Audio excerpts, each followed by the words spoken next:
Cheating in Minecraft. Sometimes Minecraft is just a little bit too hard and you need an advantage. Well, here is a way to cheat in Minecraft without actually doing any commands, without needing to have any external mods. All of this can be done in vanilla, so this gives you an advantage, but there is no need to have any special privileges on servers or single-player worlds. So here we are inside of Minecraft, and the first cheat that we are going to be taking a look at is an X-ray cheat. X-ray cheats have been in the game for a long time, but over time, a lot of them have been removed. So finding an actual X-ray exploit that is usable is actually pretty rare. It used to be that you could just like shove glowstone in your face and it would work fantastically. Now we have an option with a composter, and in this composter, all you have to do is get inside of it, and you can actually kind of get inside of a composter just by using a trapdoor. So if we put down a trapdoor just like this, just like you have the crawling animation, you can sort of get inside of this one block space. But if you actually crush yourself inside of the composter using a piston, so we have a redstone block up there that'll automatically activate this piston whenever we place it on there. We're going to stand inside of the composter. It's a little bit finicky to get inside, and then place that piston, and that piston will shove us into the ground, which allows us to see through the ground. Now, I'm doing that on this hill here so I can see through the hill, but also I chose this spot specifically because it looks like there is some buried treasure. If I happen to be in survival mode, don't worry, this doesn't crush you. You can also use your hand to break that piston. I remember seeing, there we go, that buried treasure right here, and there we go, now I have a Heart of the Sea. So that's a nice, easy way to search for your buried treasure once you get to that area, because sometimes that's difficult. And just to show you that this does completely work in vanilla, you just gonna put that right up there and it'll crush you in there. No harm, and I am in survival, so you can see that I didn't actually get hurt. It also works a little bit better if you are underground instead of on that hill right there. So once we get ourselves lined up, place the piston right there, and we can see a lot easier underground. It's good to have a night vision potion with you so you can see even better underground, and you may even notice that some things sort of pop in and out depending on which way you look. So you may see certain things in one spot and certain things in another spot. So what you should do is move around in order to make sure that you have seen everything underground. If you are looking for something in particular, you want to make sure to move and then look another time so that you can actually see everything if you're using this X-ray technique. This next technique is something that I've showed off before, but I absolutely love it.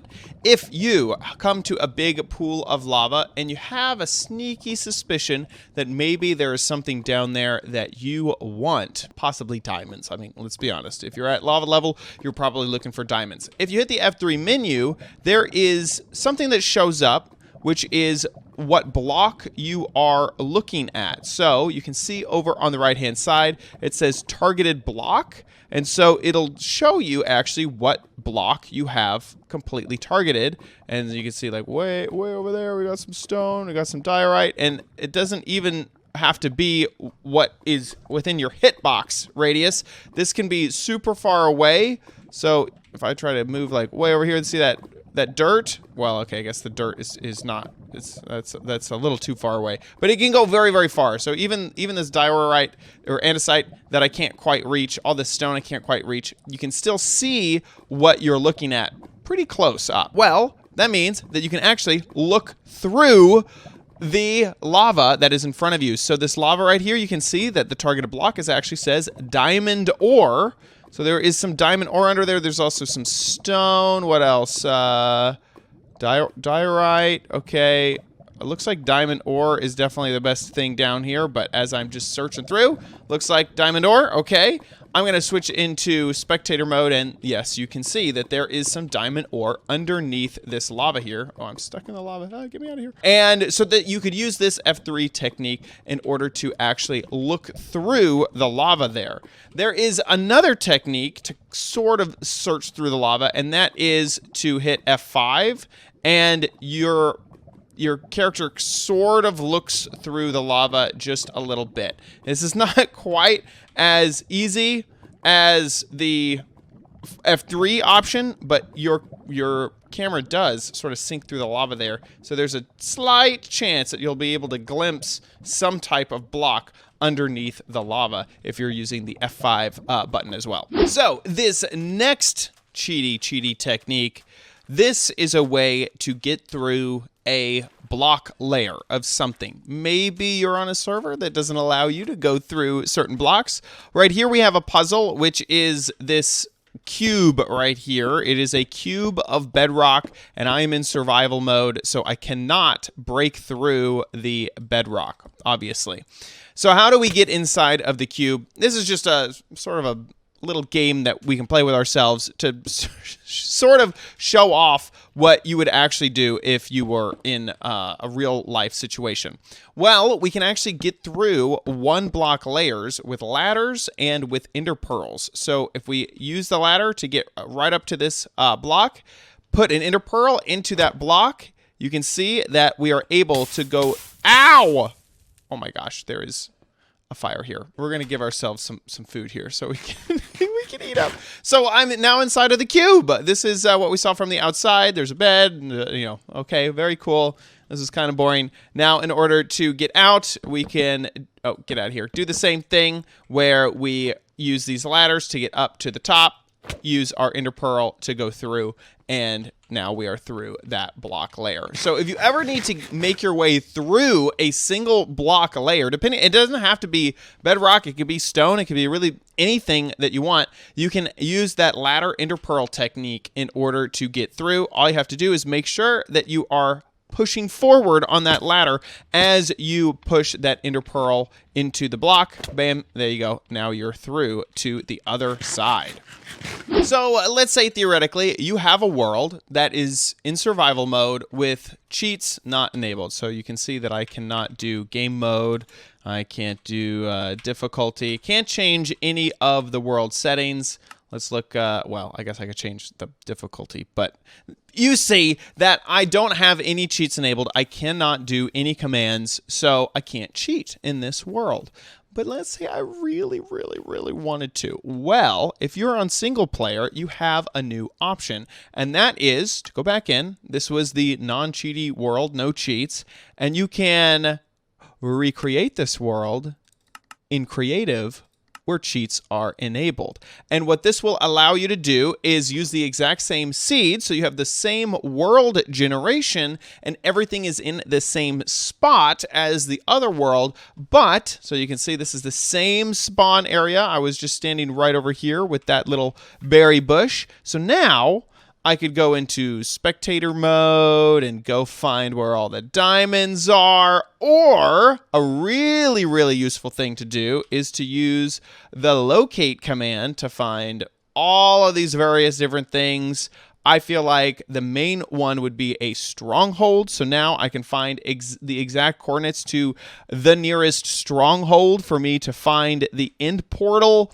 So you can see why this would be super duper cheaty. Now I have the coordinates to my stronghold, but I can just switch back to the other world. Now this was a little bit confusing, but you can see the number 1 here that isn't in the other one. We may want to edit this one and say cheaty world. There we go. Cheaty world, non-cheaty world. So you can see that you could open up one that's in creative mode and one that's in survival and use both worlds, even though one technically has never allowed any cheats to happen inside of it. And that can always happen as long as you know the seed. If you're on a server that gives away whatever the world seed is, you could do that as well and create it in your own single player world if you're on a multiplayer server, and check out the coordinates that way to figure out what everything is. So it's a very fun way and easy way to locate everything in a world without technically cheating in that world. This next tip is if you happen to have a villager that you are trying to get to give you a certain type of book, let's say an enchanted book, you can obviously turn them into a librarian, but if you don't like what book they give you, and they'll always give you one right at the beginning, so this one is giving, oh, he escaped. If you don't like what he gives you, you can actually pick up his station. So I have his lectern right here, and eventually he will lose his profession. He will give up the fact that he is a librarian. There we go. Finally, my villager decided to give up that profession. No, get back over here. It literally, that took a long time for me. So if it's taken a long time for you, don't worry. Sometimes villagers are just jerks. Oh my gosh, you are a jerk, villagers. Please stop moving. There we go. Now he is sort of corralled. So you can place it back down, and before he was giving us, I believe it was Fortune 3, now he's giving us Sweeping Edge. We took that away. He lost his profession, put it down. Hopefully he gains it quickly. Okay, there is no enchanted book there. We will do this again and become a librarian. Go. This is the rudest villager ever. Frostwalker 2. Okay, interesting. Maybe that's the one that I want. Maybe it's not. You could switch this lectern out over and over, and every time he becomes a new librarian, he will have a new book to give you. It's not always a book. I guess I kind of felt like it was always going to be a book in that first trade, but it's not. So if he doesn't, then definitely. Fortune 3 is really nice. That's what we started with. But you could get some sharpness stuff. You could get mending from these guys. So there's all sorts of books that you can get with this librarian profession. Riptide 3, that was pretty awesome. And then you would trade them up. They have to be a novice level in order for this to be able to happen. They have to have never been traded with before in order to switch what book that they have and to switch their profession. So you need a brand new villager in order to do this. If you have one that has already been traded with, sorry, they are locked in to whatever they are going to give you, which is kind of a bummer. So Aqua Affinity, yes, this is what I want. And this is just a way to get basically every type of book in the game with your librarians. And there you have it, my list of cheaty things to do in Minecraft. I hope that you enjoyed this video. If you did, please give this video a big ol' thumbs up. Also, make sure you subscribe for future videos, tips, tricks, tutorials, and spotlights here on OMG Craft. See you next time. Bye.